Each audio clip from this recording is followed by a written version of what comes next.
Hello, everybody. Welcome to On the Homefront. I'm John Murphy. Very happy to be here with you live on WILI every Wednesday at 5 o'clock at AM 1400 and FM 95.3.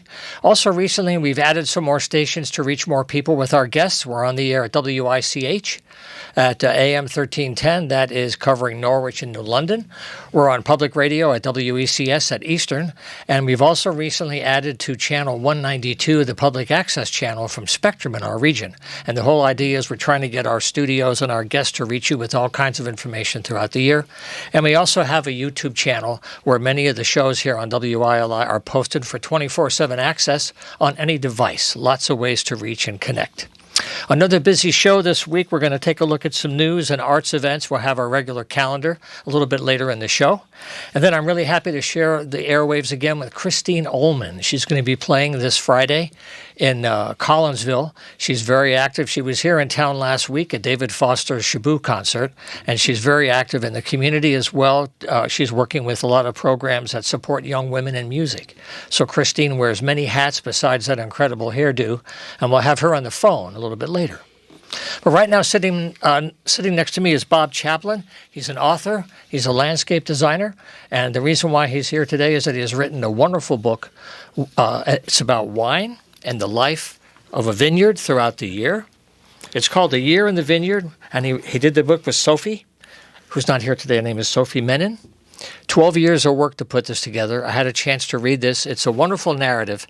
So even if you don't like wine, what this book does for me that was very special is it connects me to any kind of farming or anything you do at home where you connect to plants and how they grow and what they do every year.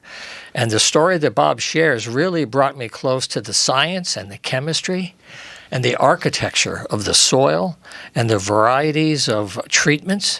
So, Bob, I just want to begin by congratulating you on this book. It's been a great labor of love. Thank you very much, John. It's nice to be here. It's certainly been a journey. And as you said, it's not really a wine book. You know, it's more than that. It's developed as it's morphed over the years. It's become more a treatise on land and how we treat the land, on climate change, how wineries and vineyards are having to adapt to the climate. And of course, it's not just climate, but not just vineyards. It's agriculture in general. You know, so it's been quite a journey. And Sophie and I are now pleased, and my wife is very pleased that it's over now because it's yes, it took a lot of our time to work on it. You know, we should introduce Prudence Sloan, who's with us in the house today. Prudence and I worked together for many years at WHUS up at Yukon, back in the radio days. She's here today as Bob's wife and done a lot of the better half. Yeah, indeed. Welcome to the studio. Thank you. It's very nice to be here. I'm so glad 12 years finally happened. And it's a beautiful book. It must be 80-pound paper. It's heavyweight. No expense spared. I mean, we really wanted to present a book that reflected the efforts and the photography that we amassed together. Yeah. Some of the photographs are my own, but we commissioned photographers to take photographs. We got the vineyards themselves. The vineyards are from all over the world, by the way.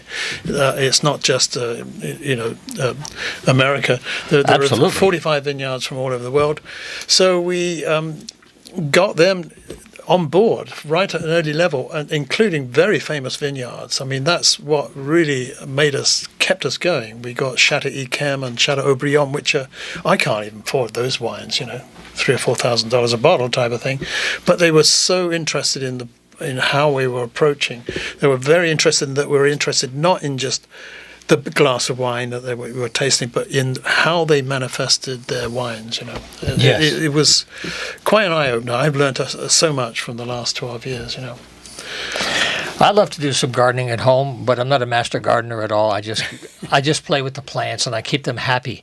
But reading this book really connected me to their internal life. So whether it's a wine, you know, anything that fruits has this process.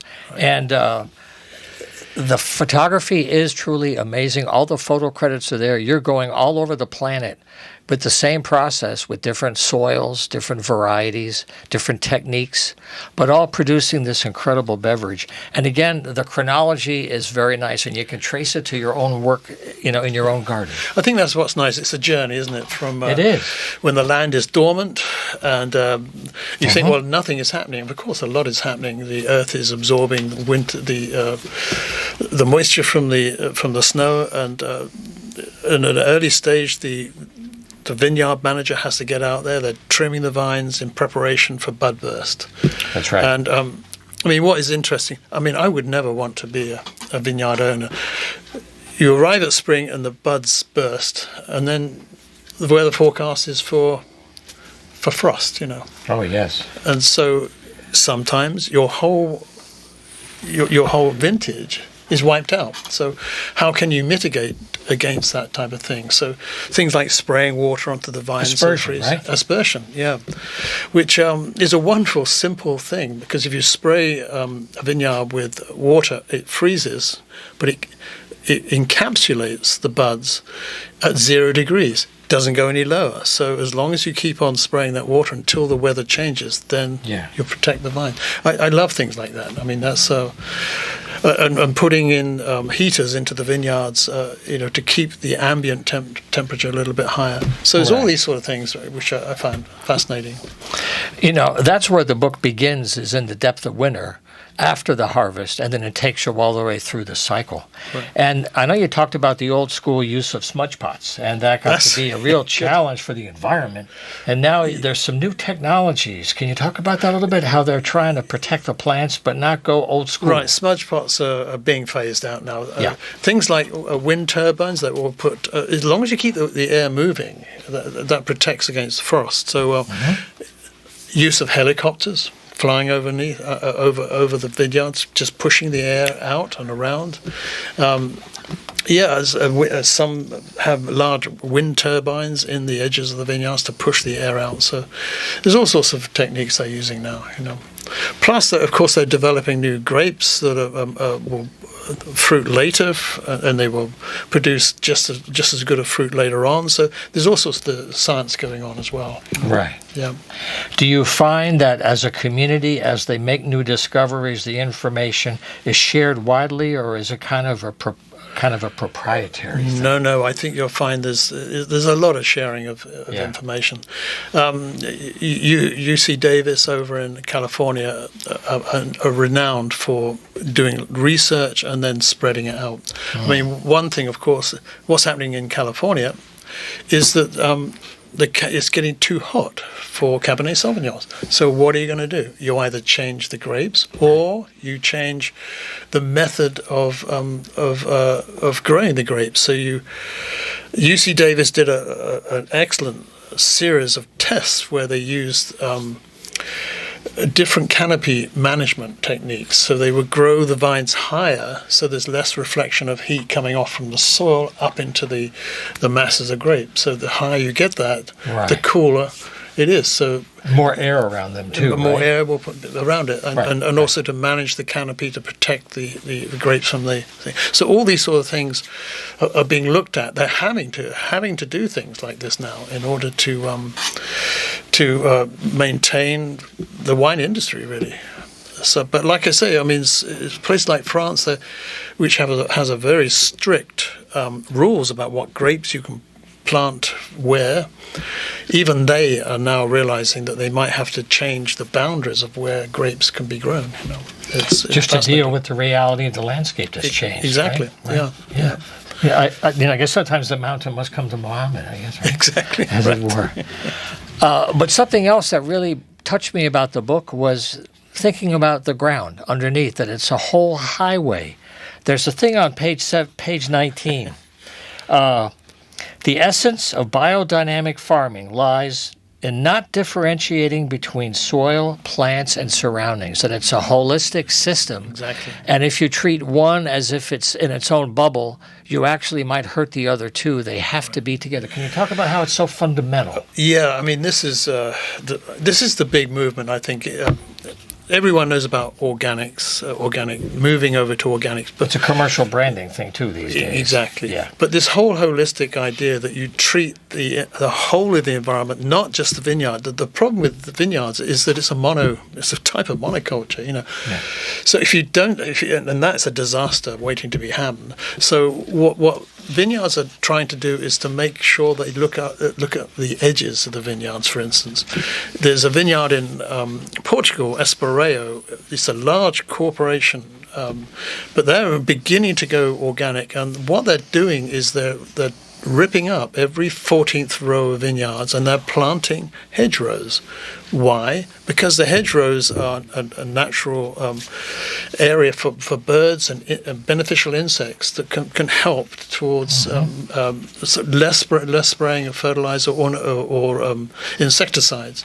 They're also putting in bat houses. Yes. They noticed that the bats were coming in to feed, but they lived miles away. So they made these bat houses, which are basically glorified bird houses, but on long stilts, as it were. And they've noticed an incredible difference of controlling the insects that damage the vines. I love bats, man. How about you? I look for them.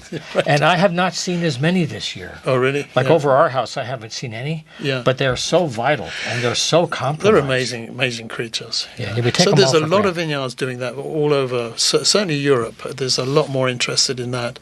And the other thing, of course, is last year in California, they had these horrendous fires. They've already started. Glass fire. They've started a little bit.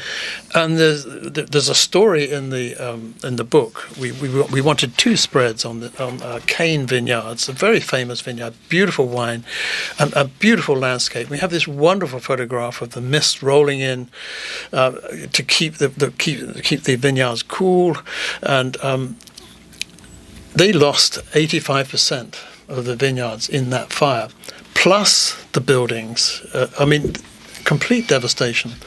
And Sophie and I we said, this is a story, how are they recovering from this? And they were very generous. We eventually contacted them. And they were so enthusiastic, positive about replanting the vines in different ways. But what they were more interested in is, what do you do about controlling the edges of the vineyards where all this matter that was burning, the brush and things. So they're introducing goats and sheep to help maintain those areas so that there's less chance of wildfires coming in and devastating the whole region. So they're having to use nature in a different way. It's fascinating to watch how they're doing. And what struck us was how positive they were, this particular vineyard was, about what can you do? You've lost everything, but now is a chance to sort of redo things, And, there's 2 more things I want to ask about. One of them is horses and one is roses. Right. One thing I loved in the book is that in this world, a rose is a sentinel, like a canary in a coal mine. Yeah. And they plant roses as indicators of potential disease ahead of time. Can you talk about how that's so simple? It's fascinating, yeah. I mean, when I first started, actually before I was writing about wine, I used to write for the Hartford Courant about wine, and I would travel vineyards in France, and I would notice this beautiful rose at the end of the vineyard row of vines. And I thought, oh, that's very pretty. Why do they... It must be a reason for this. Is it just because they look nice? But you hit the nail on the head. What the rose is, it's very susceptible to mildew and black spot, these diseases. And if the vigneron, the vineyard owner, notices the leaves developing these diseases, then they know that they should start to treat the vineyard itself. So it's a canary in the coal mine situation. Yeah, that's right. And I found it throughout the world now. We visited, friends and I visited Chile and Argentina, and there's the rose sitting at the end of the line. It's a wonderful thing to see. And Connecticut too. Yeah. Jonathan Edwards winery down is a photograph of that particular vineyard. So it's everywhere. Yeah. Yeah, I just want to mention, in case you've joined us, we're talking with Bob Chaplin, who's one of the authors of A Year in the Vineyard.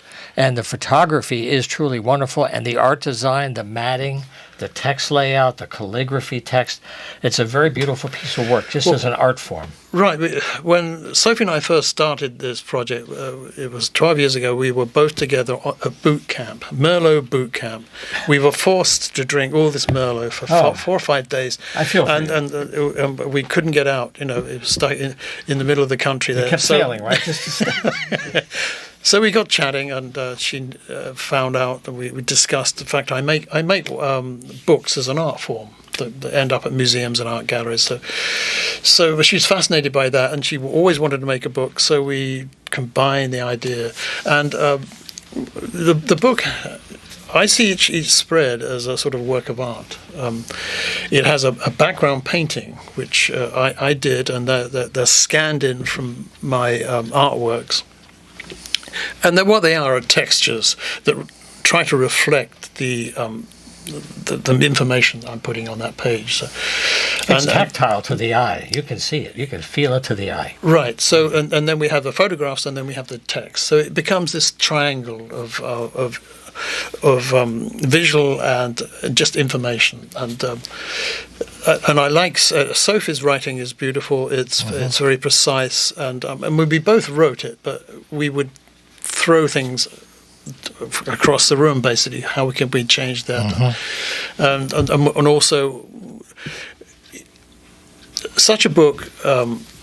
It's sad that we had to leave out a lot of vineyards and things, for various reasons. Sometimes, the simplest thing, we would have an idea about a spread 5 years ago, and then the vineyard owner changes, or they change the methods, so the story was not there, so we had to leave them out, or the photographs weren't good enough, or there were a couple of good spreads I really would have liked to put in. One about different techniques of training vines across the world. It's fascinating, but that's for the next book. Absolutely, I think there's a lot of material there because we only have a few minutes to chat, but they explain the art of when they trim, what angles, where. There's a whole art to just knowing where to cut. Directing the energy of the vines. Yeah. That's fascinating. Talk about not esoteric, but it's almost mysterious, but it works. A lot of this biodynamic stuff is a lot of people say, well, it's mumbo jumbo. How can you use the phases of the moon to do things? But it works. It produces amazing wines, and a lot of the top vineyards, especially in Burgundy, the top vineyards there, have been doing biodynamics, which is Rudolf Steiner's techniques of gardening, basically, and they work. The proof is in the pudding. It is, and perhaps. Would you come back in the fall, perhaps, if you're in town? Sure. For the harvest? There's so many things about this book that we haven't had time for. I love how you really showed respect to horses and the emotions of people, where horses will go where machines cannot. It's not safe. And they go and they communicate as they work carefully to not hurt the soil. Right. Beautiful story. It's horses don't damage the soil like heavy machinery. That's right. That's very important.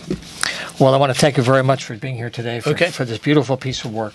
And now that I've got you here, we'll try to have you back in the fall. Sounds good. Okay. Thank you. Thank you, Bob Chaplin.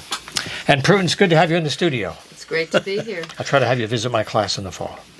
You're going to hold me to that. Yes, I will. Listen, now I have evidence. See, she gave me a thumbs up. All righty, we'll take a short break and come right back. Christine Ohlman is coming up very soon. Stay with us. Okay, we're back in the studio. I also want to mention one thing that Bob asked about. They're going to have a special signing and event in Glastonbury on Thursday, June 27th. So it's next Thursday, the 27th, from 6 to 7, 2283 Main Street in Glastonbury at the best wine shop in town. This is a really, really beautiful book. I'm going to try to have Bob back here in the fall. It's a great, great piece of publication, the artwork, but the story will connect you to your backyard in a different way than you ever thought. So I'm really happy, Bob, you're here once again. Thank you. So what we're going to do now is feature some music from Christine Ohlman. We're going to have her on the phone in a few minutes. This track is something that she did with Al Anderson, so we'll take it away right now. Christine Ohlman is called The Hard Way.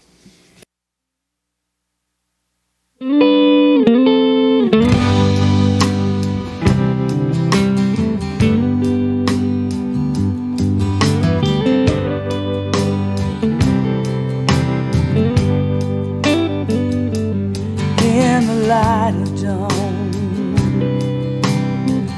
I close my eyes and come to you.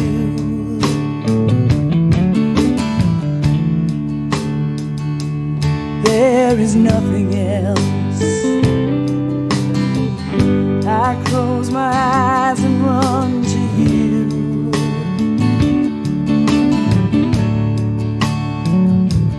And the world spins round.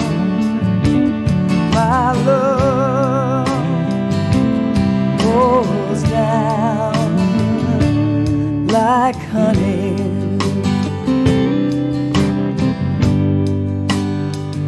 You give me fever. I try to sleep, it ain't no good.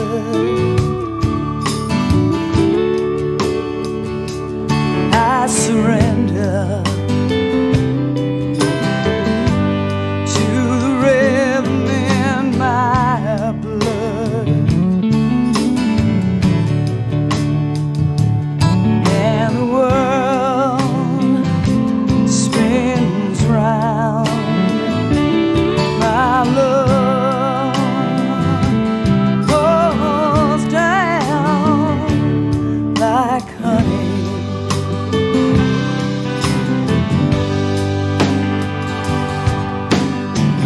So many days have come and gone. Time keeps dragging on and on. My love runs sweet and wild like honey. Pretty, pretty baby, I got the radio on. You really got a hold on me. Yeah, they're playing our song.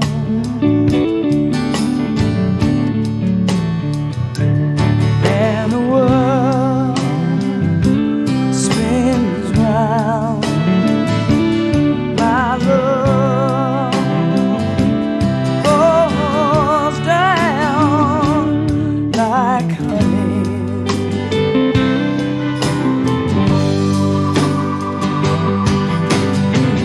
So many days have come and gone. Time keeps dragging on and on. My love runs sweet and wide like honey. Pretty, pretty baby, I got the radio on.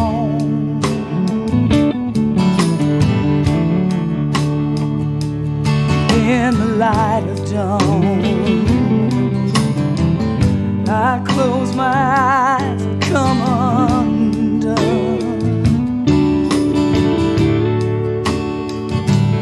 And the world spins round. My love pours down like honey. Wild honey. Wild, wild honey. Yeah, like honey.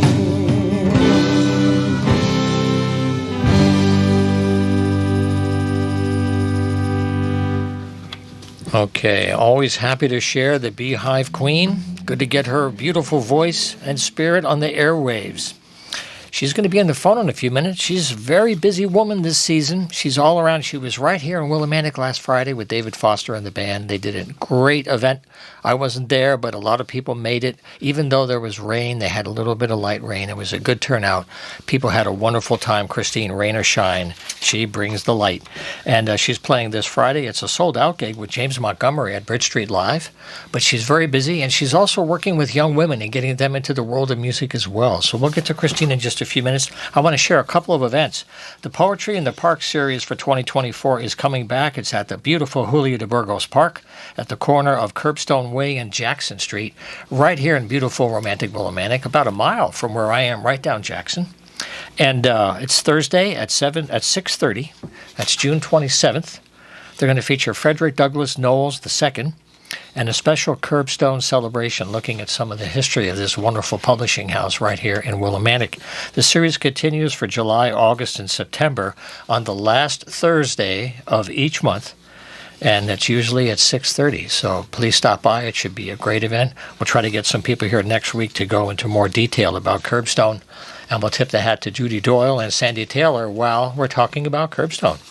Also, poetry is up at Hops 44 up at Four Corners. Peggy DeChey has a series going on up there. They're setting it up now, so you might want to just check the web for Hops 44 on their website. You'll find out what's happening, but look for Peggy DeChey. I've had her on the program a couple of times, a great writer, and she's helping other writers to get their work out up at Hops 44. And one last notice, too, before we get Christine, is this Friday in Mansfield, there's a special program that is called the Digital Navigators. They have a team of technicians that got a grant to help the public with their technology issues with telephones, computers, interface, broadband. They're based in the Mansfield Library. They've been there for many months. They've actually been in the studio, and they're trying to let more people know about it because they can offer this great service for free, and they're based at the library. They have a program coming up this Friday. It has to deal with free internet safety. It's a course. It runs at 10 a.m., and it's in the library's program room. So if you're concerned about personal security when you're on the internet, identity theft, how to make your phone safer, these kinds of things, this is a really good program for you this Friday. That's the 21st at 10 a.m. at the Mansfield Library. And if you check with the library throughout the summer, these guys are here a couple of times each week to help you with all your digital issues. So that's kind of where we are for now. So I think we're going to hit a couple of buttons, throw some lettuce to the rabbits, say a prayer. Christine, welcome aboard. Thank you so much. How are you? Okay, I can barely hear you right now. Are you on a speakerphone? Yes, I am. How are you? Is this better? Yeah, get closer. Speakerphone, you sound like you're in a closet somewhere. And we know you're always center. I'm in a room because, this sound check is going on. Hang on. I'll try to go outside, all right? Sure. Is this better? Much better, Christine. I know you're setting up for something tonight. It's really sweet that you're taking time to be with us. It's really great to have you on the air. Well, it's more than that, really. We're in the middle of a sound check. So, all right, I'm going outside. All right, how's this? That'll work. Okay, great. Okay. I'm out. Is this better? I'm actually outside now. Yeah, actually, that's better now. We great. have a nice level. So you're out in the burner there. You're out in the burner here today. So congratulations. Friday sold out with James Montgomery and Collinsville. Congrats. Yes. It's our co-bill, and we're very happy about it. Yep.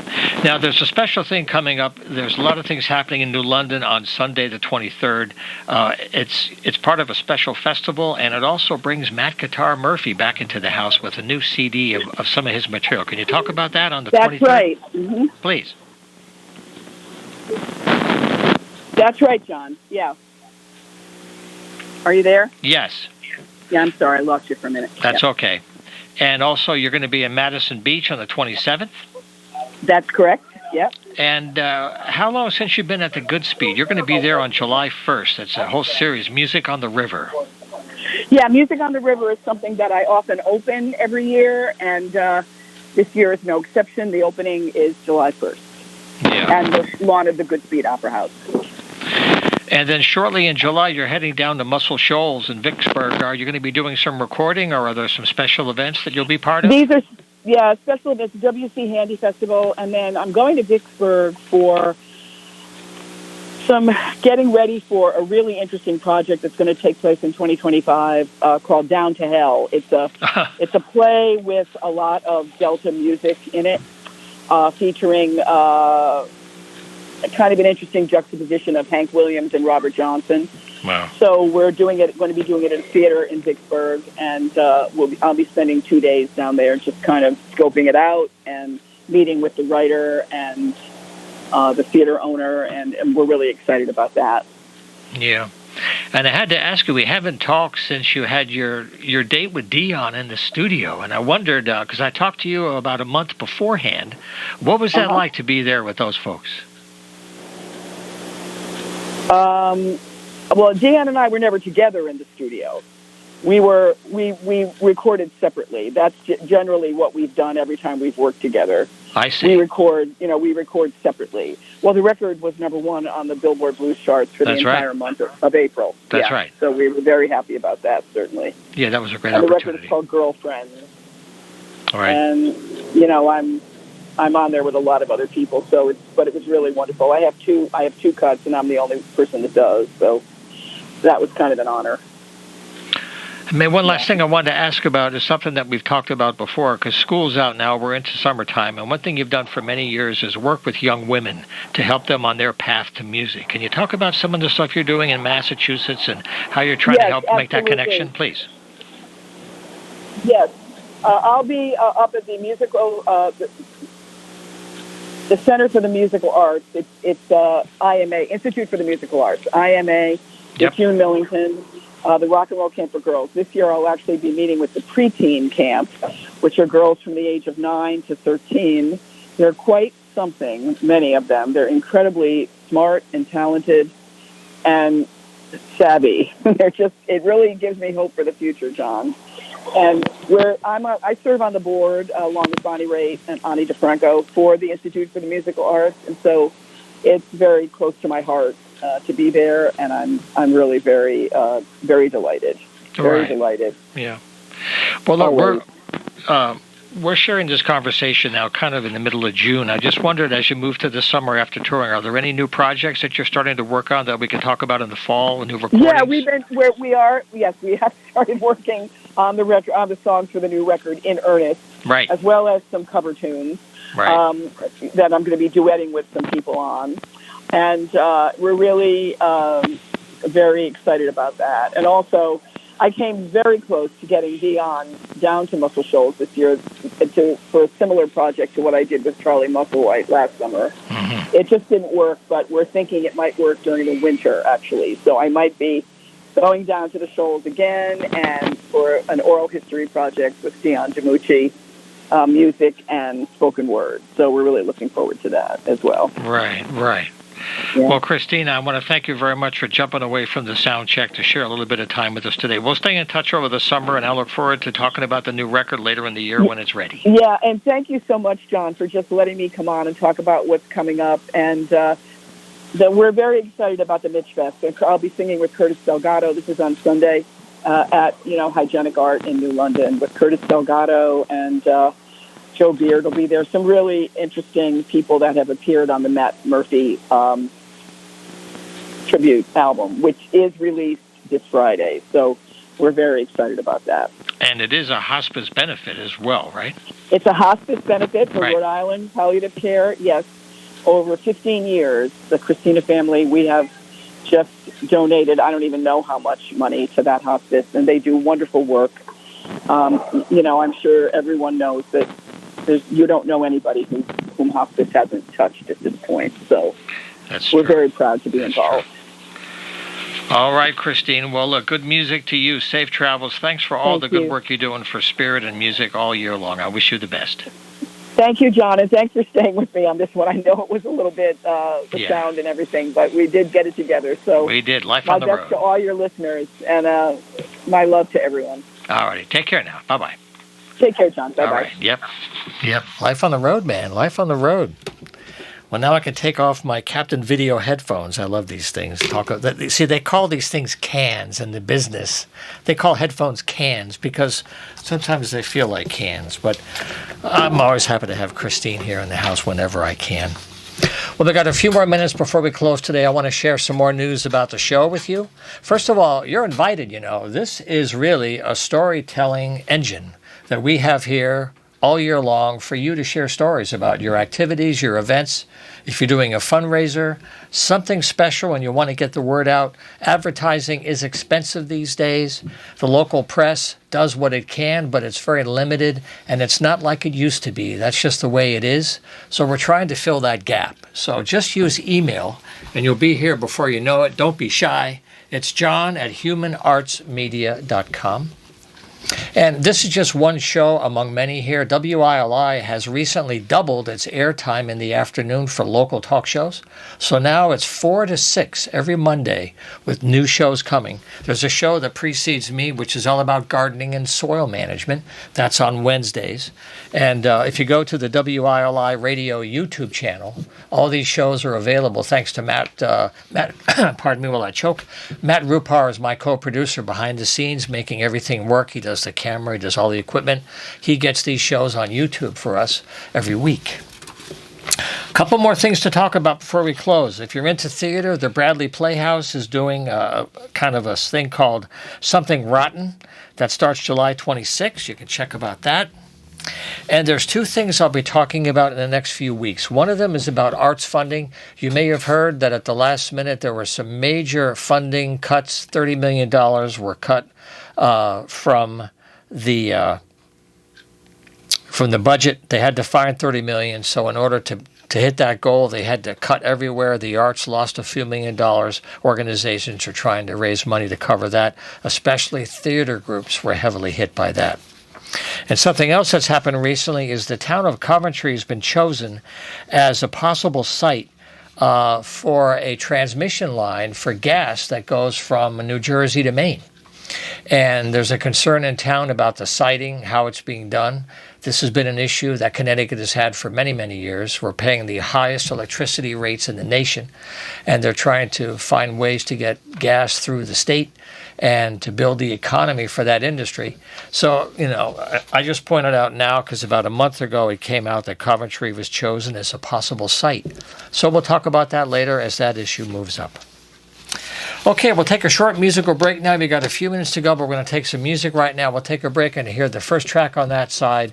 This is from Christine Ohlman. Enjoy.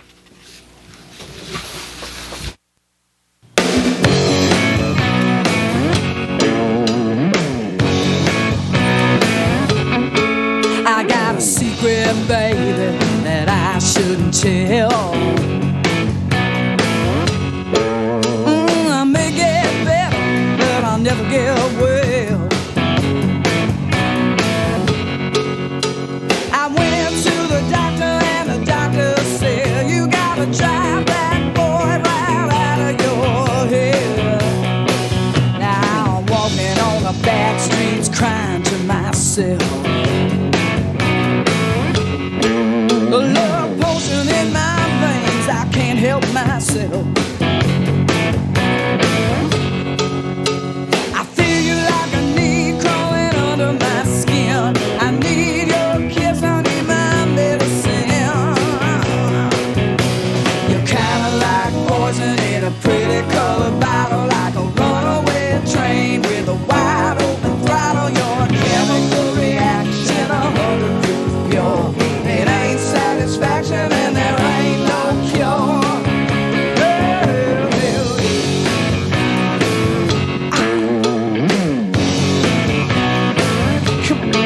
I got a dedicated heart, there's nothing I can do about it.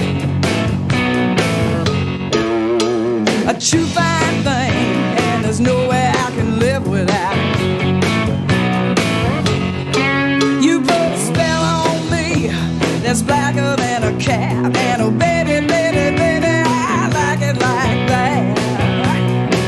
Yeah, you're kinda like poison in a pretty colored bottle, like a runaway train with a wide open throttle. Your chemical reaction, 100 proof pure. It ain't satisfaction and there ain't no cure.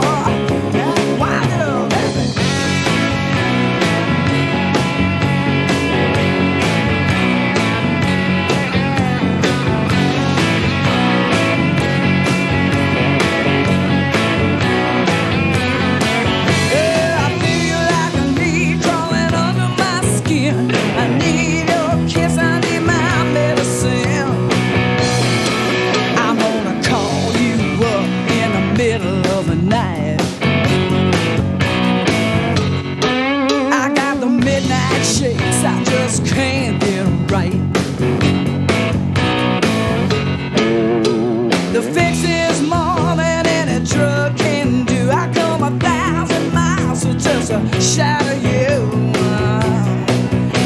You're kinda like poison in a pretty colored bottle, like a runaway train with a wide open throttle. Your chemical reaction, 100 proof pure.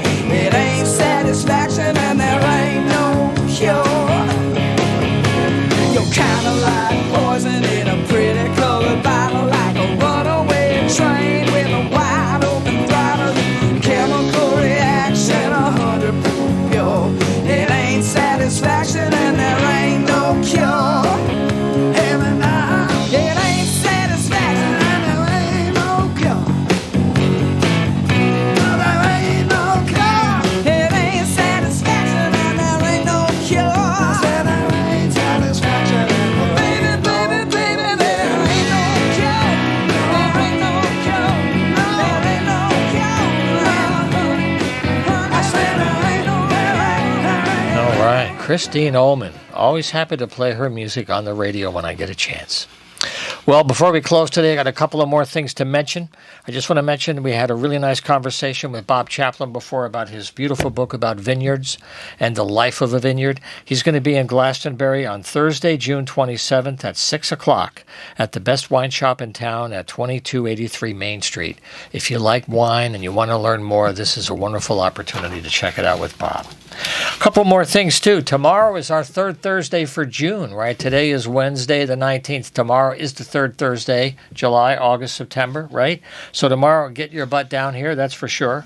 Also, Friday is Make Music Day. We've talked about this before. We had Kia here last week talking about that. Friday is the solstice. And all over the planet, people are making music everywhere besides the usual places. There's a website you can go to. There's 85 events happening across many towns in southeastern Connecticut alone. So here's a website to jot down, bring some friends, and have fun all day Friday on the solstice. MakeMusicDay.org/Connecticut. That'll give you the whole state. MakeMusicDay.org/Southeastern Connecticut will give you 85 events all around an area closer to where we are. But there's going to be events in Coventry, Hebron, Middletown, New London, Norwich, Old Lyme, and all around, celebrating the joy and beauty of music in all of its forms. You don't have to be a musician. Anybody can make noise. It's a beautiful thing. I've been to these for a while now. It's a great thing. Started many years ago in France, and now it's a global thing.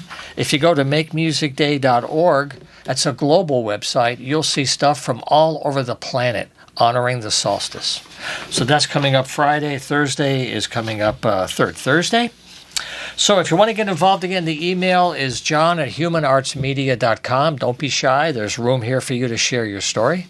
And I want to thank people at WECS for carrying the show. And WICH Norwich is also carrying us for Norwich and New London. And I also want to thank Spectrum Public Access. They're carrying us on Channel 192, Tuesdays at 5:30 and Fridays at 8. So keep cool, take care of yourselves, and we'll see you next week.